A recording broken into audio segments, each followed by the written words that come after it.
Hello बच्चों, चलिए प्रश्न को पढ़ते हैं। इसमें लिखा है किस प्रकाशिक घटना से यह स्थापित होता है कि प्रकाश किरणें जो है वो अनुप्रस्थ तरंगे होती हैं। तो चलिए बच्चों, इस प्रश्न की मूल अवधारणा को हम देख लेते हैं। बच्चों इस प्रश्न की मूल अवधारणा में हम देख लेते हैं कि ये अनुप्रस्थ और अनुदैर्ध्य तरंगे बच्चों क्या होती हैं। तो बच्चों हमें पता है कि तरंगे दो प्रकार की होती हैं, एक अनुप्रस्थ तरंगे और अगली जो होती है वो अनुदैर्ध्य तरंगे होती हैं। तो बच्चों अनुप्रस्थ तरंगों में जो है बच्चों, जो कणों की कंपन की दिशा होती है बच्चों, तरंग के संचरण की दिशा के लंबवत होता है। तो बच्चों यहाँ पर अगर हम देखें तो ये अगर हमारे तरंग की संचरण की दिशा है, तो बच्चों जो कणों के कंपन की दिशा है बच्चों, वो हमारे तरंग के संचरण की दिशा के लंबवत होते हैं बच्चों, इस प्रकार से। तो बच्चों ये हमारा अनुप्रस्थ तरंगे होती हैं।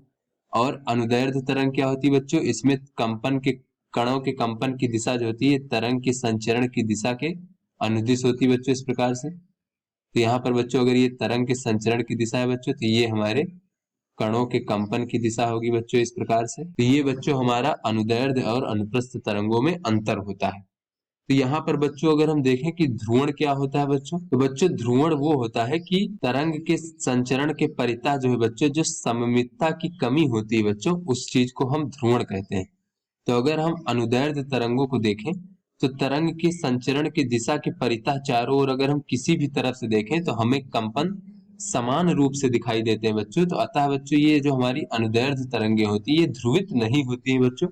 सभी तरफ से चाहे हम जिधर से देखें कंपन हमें एक जैसे ही दिखाई देते हैं, क्योंकि इसमें कंपन क्या है, ये तरंग के अनुदिश होते हैं। तो बच्चों चाहे हम इधर से देखें, चाहे इधर से देखें या फिर कहीं से भी देखें बच्चों, ये सामने से देखें बच्चों, कहीं से भी देखें या पीछे से देखें, कंपन एक समान दिखाई देते हैं। इसलिए अनुदैर्ध्य तरंगे जो हैं वो ध्रुवित नहीं होती हैं।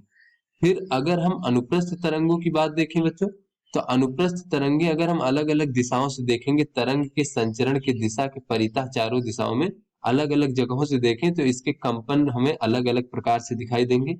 इसलिए बच्चों ये हम कहते हैं कि अनुप्रस्थ तरंगे जो होती हैं इसमें ध्रुवण होता है। किस प्रकार से बच्चों, अगर हम ये सामने से देखते हैं बच्चों, इस कागज के तल के सामने से, तो हमें कंपन अगर इस प्रकार से दिखाई देते हैं बच्चों। तो यहाँ पर अगर हम कागज के तल के ऊपर से बच्चों अगर यहाँ ऊपर से देखें, तो ये तरंग की संचरण की दिशा, तो हमें कंपन बच्चों इस प्रकार से दिखाई देंगे, इस कागज के तल में लंबवत इस प्रकार से।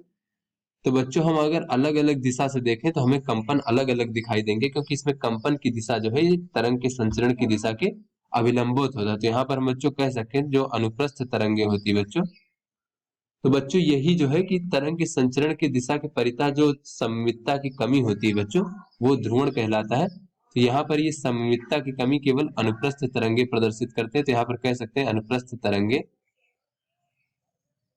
ध्रुवण की घटना को प्रदर्शित करते हैं,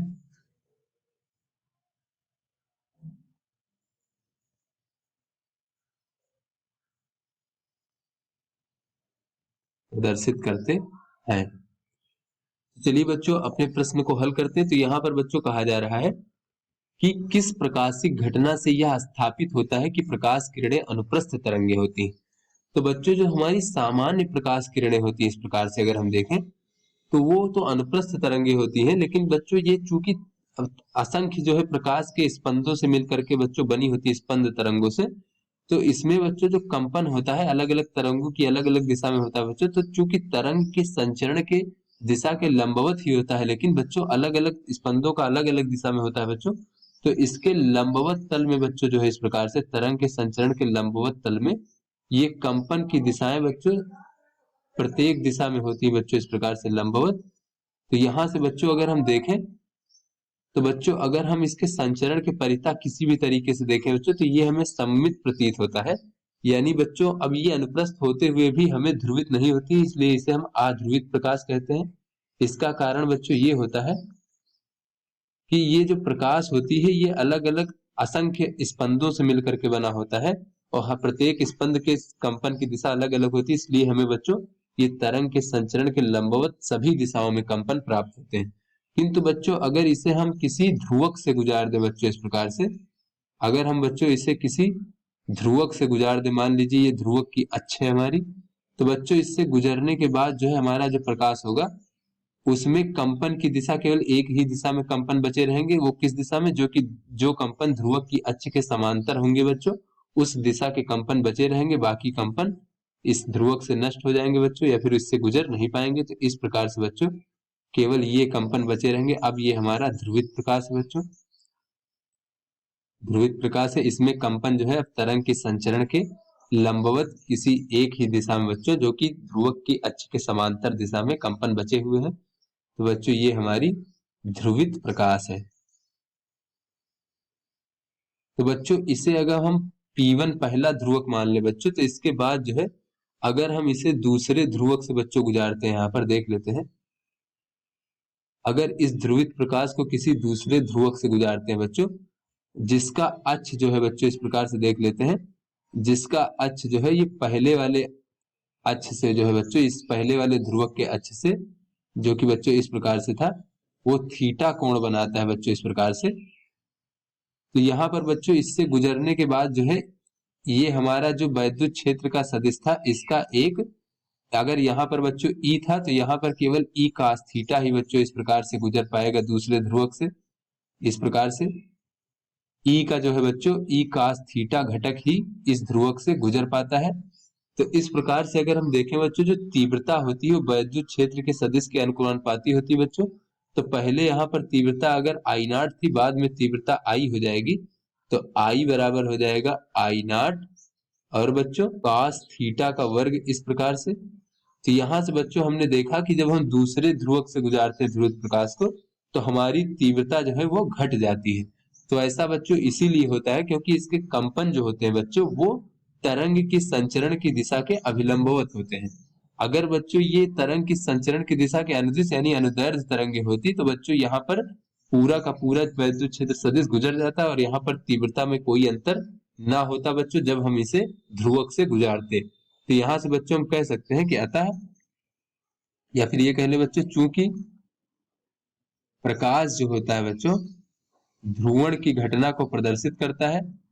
जैसे कि बच्चों हम यहाँ पर देखें, जब ये प्रकाश हमारा ध्रुवित हो गया, तब बच्चों अब ये असममितता प्रदर्शित कर रहा है, यानी सममितता प्रदर्शित नहीं कर रहा है।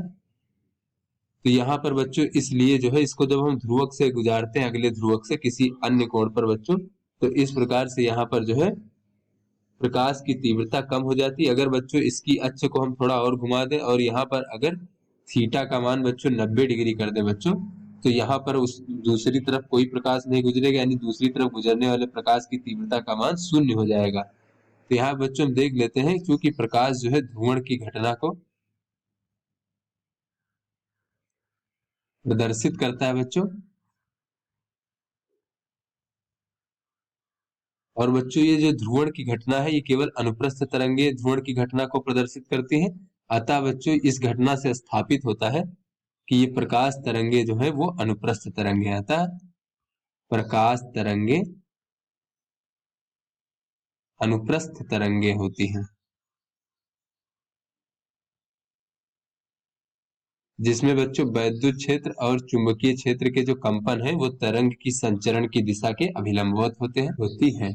तो आशा करते हैं बच्चों ये आपको समझ में आ गया होगा। धन्यवाद।